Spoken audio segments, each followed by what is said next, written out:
ఇదేంటంటారో చెప్పుకుంటూ చూద్దామండి. ముంజికాయలండి లేవడే తెచ్చి బాగా తరిగేసానండి. మిక్సీ పట్టకుండా మధ్య మధ్యలో ఉంటే బాగుంటుందండి.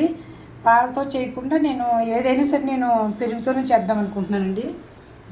అలా అయినంత వరకు మనం మైదా పంచదార వాడకుండా ఉంటే మంచిదని నా ఉద్దేశం అండి.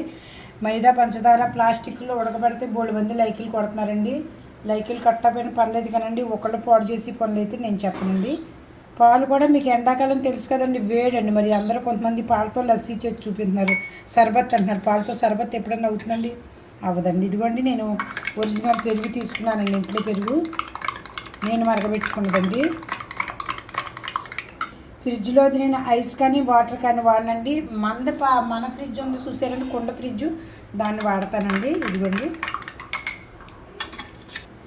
ఇదిగోండి ఉప్పు కూడా వద్దండి. చిటికెడు నల్లుప్పు అండి, చిటికెడు జీలకర్ర పొడి అండి.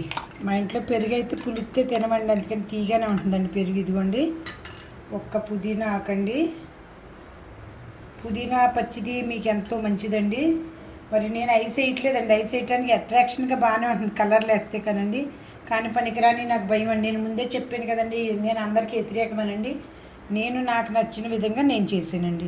ఇది ఉట్టి పెరుగుతో చేసేవండి. ఇదిగో చిక్కగా పెరుగు ఉందండి, అందులో కొంచెం ముంజులు వేసుకుందామండి. ఇగోండి ముంజులు.